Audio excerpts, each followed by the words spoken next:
టెండర్లు పంచుకున్న మంత్రులు ఏం టెండర్లన్నా పారిశ్రామిక పార్కులలో అధికార పార్టీల నేతల పనుల పందరం.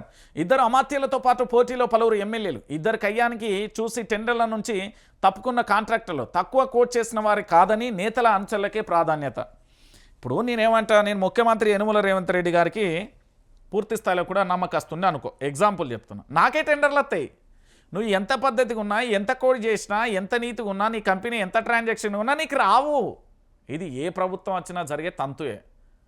ఉద్యమ సమయంలో కనీసం సైకిళ్ళు గతి లేని వాళ్ళు ఉద్యమం తర్వాత ప్రభుత్వం అధికారంలోకి వచ్చినాక ఫార్చునర్లు BMW కార్లు లేని వచ్చినాయి. ఇక అప్పటికప్పుడే ఓం భీం భీం బిష్ అనగానే ఇట్లా రోజు ఆయనే. ఈరోజు పూర్తి స్థాయిలో కాంగ్రెస్ ప్రభుత్వం అధికారంలోకి వచ్చినాక 16 నెలల కాలంలో ఇల్లే గతి లేని ఆయనకు డూప్లెక్స్ ఇల్లులు ఎట్లన్నీ వచ్చినాయి, భూమే లేని ఆయనకు భూములు ఎన్నో వచ్చినాయి, ఆస్తులే లేనివానికి ఆస్తులే వచ్చినాయి. ఇవన్నీ ఆలోచిస్తే ఆగమాగం అవుతారు. నేను చెప్తున్నా కదా, అంతలా దొంగల రాజ్యం దోపిడీ రాజ్యమే నడతాం తప్ప ఇక్కడ నీతి నిజాయితీ నిబద్ధ ఇది కలియుగం. గట్టనే ఉన్నది ఇలా పాలన. నేను చెప్తున్నా కదా, మొత్తం మంత్రులు ఇప్పుడు ఏదైనా టెండర్ వచ్చిందనుకో, మొదటిసారి ఏమో గవర్నమెంట్ వచ్చిన కొన్ని నెలలు ఆయన పేరేం పేరు పొంగులేటి శ్రీనివాసరెడ్డికి ప్రాముఖ్యత వచ్చింది. ఆ తర్వాత కోమటిరెడ్డి కొన్ని తీసుకున్నాడు. ఆ తర్వాత ఇంకోలు నాకేదన్నా అనే కాడికి వచ్చేళ్ళు.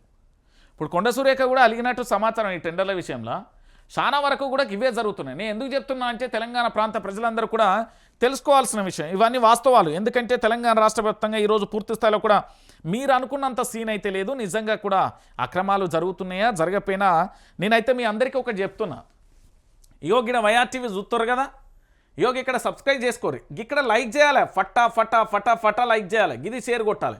కొట్టి నేనేమంటున్నానంటే పూర్తి స్థాయిలో కూడా రాష్ట్ర వ్యాప్తంగా వైఆర్టీవీకి సంబంధించి అనేక రకాలుగా పూర్తి స్థాయిలో కూడా చూస్తున్న పరిణామాలుగా వైఆర్టీవీ మీకు ఉంటుంది. ఎందుకు మీరు అంత అభద్రతా భావం ఎందుకు? మనకి దీంతో పాటు ఇంకొక 10 ఛానళ్ళు ఉన్నాయి రా భయ్. ఏం రాంది పడకూడదు. తెలంగాణలో ఎట్లయితే గట్ల పోరాటం అనేది కొత్త ఏం కాదు. పోరాటం చేద్దాం ఉన్నాం. బానిస సంఖ్యల పంచాయతీ కాదు. అనేక రకాలుగా ఉద్యమాన్ని ఉధృతం చేసే ప్రయత్నం చేద్దాం. ఈ ప్రభుత్వం తీసుకుంటున్న అసమర్థమైన నిర్ణయాలు, ఈ ప్రభుత్వం చేస్తున్న ఏంది అంటే గాలి మాటలు, రోత మాటలు అన్నింటికీ కూడా సమాధానం చెప్పాలి. తెలంగాణ ప్రాంత ప్రజలందరూ కూడా గుర్తుపెట్టుకోర్రి. ఈ తెలంగాణలో వాస్తవాలని చెప్పే వైఆర్టీవీని నమ్ముర్రి. మిగతా ఆయన ఫేక్ వార్తలు అవన్నీ ఫేక్ ముచ్చట్లు, అదంతా ఫేక్ వ్యూవర్షిప్, అంతా ఢిల్లీ నుండి ఆ చెన్నై నుండి తెప్పించుకుంటారు. నెలకు 3 లక్షలు వారైతే వాడు కూడా ఇక్కడ 500 చూసే కాడ 5,000 చూపెడతాడు, 10,000 చూపెడతాడు, గంతే అవుతుంది. సో తెలంగాణ ప్రాంత ప్రజలందరికీ చెప్పేది ఒకటే, రాష్ట్ర ముఖ్యమంత్రి గారు విమర్శలు చేయాలి, కానీ సద్విమర్శలు చేయాలి.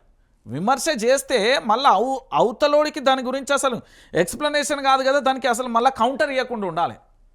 ఇప్పుడు బీఆర్ఎస్లో దగ్గర పుసుకున్న పోయారు, భయపడకుర్రి పోకుర్రి చెప్తున్నా. 100% రుణమాఫీ అయింది పోయితే ఇక మళ్ళీ మొత్తం ఇక మీరు అటు పోతే ఇటు రారు, మీ ఇష్టం.